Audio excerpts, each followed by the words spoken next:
Hi, I'm Jessica Liley, and this is Aussie Wristwatch. Today, we're just going to have a chat. Well, I'm going to have a chat to you and talk at you. But I heard a rumour, which I know is not a new rumour, but I've been away and I'm catching up. And, you know, a rumour's a rumour, right? Until you hear it multiple times, and then you're kind of like, is there any veracity to this rumour? Now, if you watch this channel, you know I love many watches. Panerai is my favorite, but I do love Rolex. And of course, you also know I love the ones that are highly desirable and hard to get. And as I've explained before, there's a reason for that.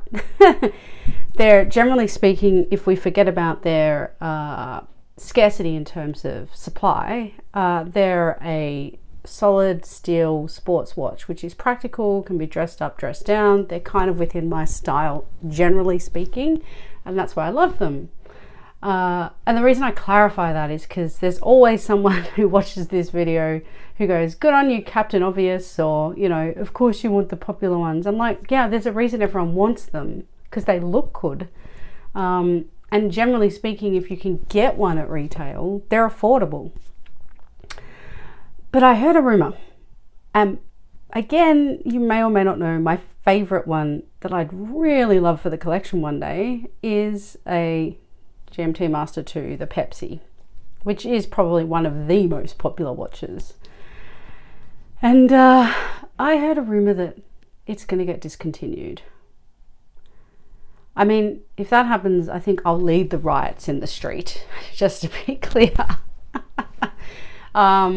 And, you know, I wondered whether it's true. Now, there's so many rumors out there about all sorts of different things. I should say also the Sprite, the left-hand drive GMT, there's also a rumor that's only come out the last, 2-3 years. And there's issues with making the ceramic bezel, particularly for the Pepsi, which has kind of fueled this rumor and given it some credence. But I just sometimes wonder, because where are we hearing this rumor from? Most people, myself included, have heard it from ADs, and I've just, the skeptic in me kind of wonders whether or not it's a tactic, ploy from the ADs to kind of drive the whole notion of it being scarce and people wanting it more, so driving that demand and keeping that price up. Because one thing we have noticed in recent months, in particular I'd say the last 12 months, but at least the last 6 months, is not a decline to the point where, you know, Rolex is going to go out of business. Don't get me wrong, but the market has slowed down considerably. So watches that were probably exceptionally difficult to get are not as exceptionally difficult to get anymore retail. I think people are starting to get a call a lot more frequently because inflation, cost of living, some people are feeling the pinch. Now, I'm talking about people buying Rolexes, so they generally should have a little bit more money to spend, I guess.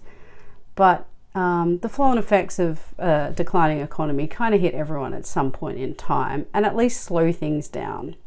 Now, the dizzying heights of COVID, I mean, that was driven by a number of factors, but some of the obvious ones were we were all sitting on our bums at home, like me, in my office, bored out of our brain, not being able to spend our money, and so we would buy things that we probably wouldn't normally buy, that were probably more expensive, to make ourselves feel better about ourselves.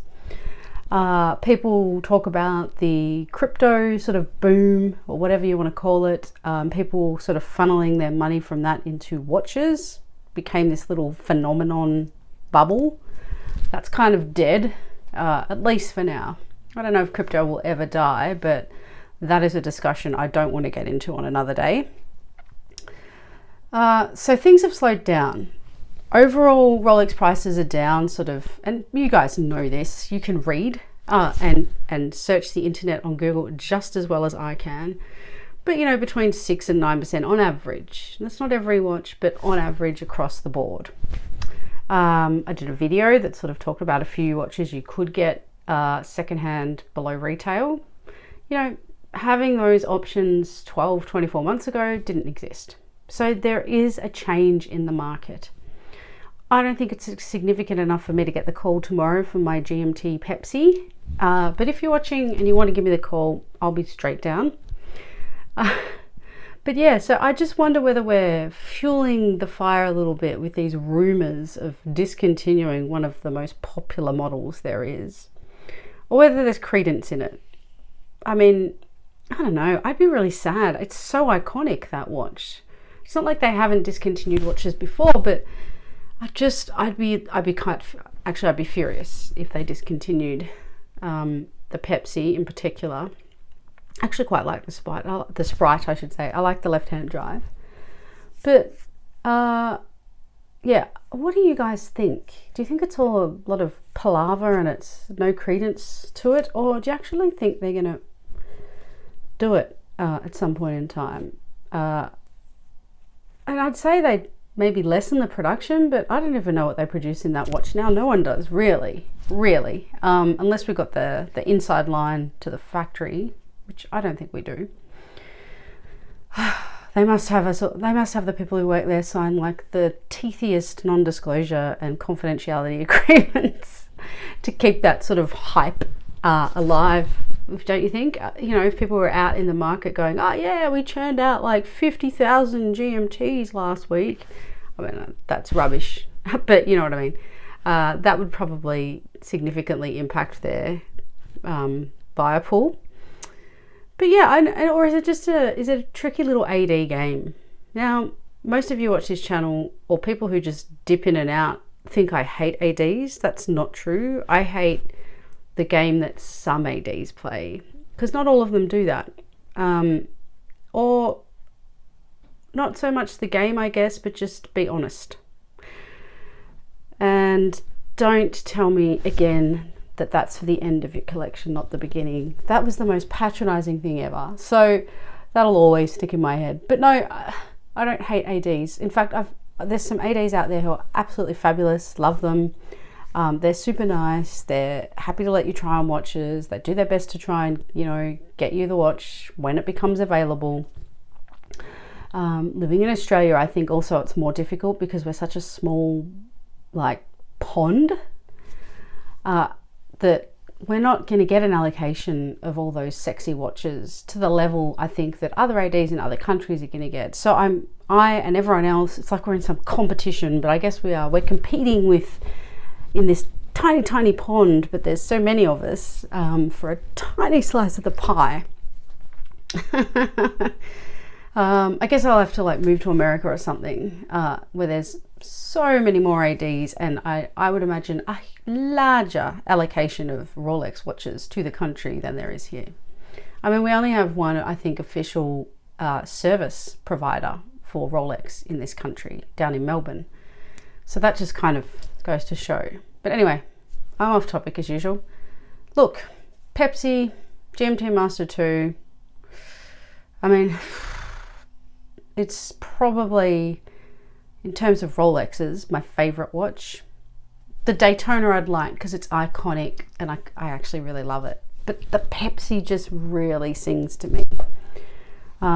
And particularly given how in love it turns out I've become with the Submariner, I just feel like the Pepsi will be another sort of perfect steel watch.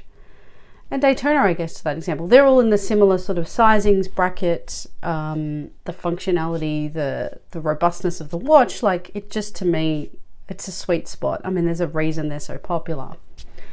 So I'm hoping I'll get the chance to get one and it's not discontinued. Please don't discontinue them. Because then there's no way I'm even going to get one on the second-hand market, because they're going to go through the roof. And the problem with these rumors too is it's probably going to make my chances of getting one retail even more impossible, because they're going to become so much more desirable than they already are, because people are going to be afraid that they won't be able to get one. So really, we're just kind of fueling the fire here, which again brings me back to my conspiracy theory that that's all part of the grand plan. If you think it's part of the grand plan, or you think I'm being overly paranoid about this, don't forget to like, subscribe, tell your friends, all those things. Share your thoughts in the comments. As usual, I'll be picking out Troll of the Week. There's always one, if not more. But no, jokes aside, I'm happy for like genuine comments where we can have a discussion. But until next time, you guys have an awesome week.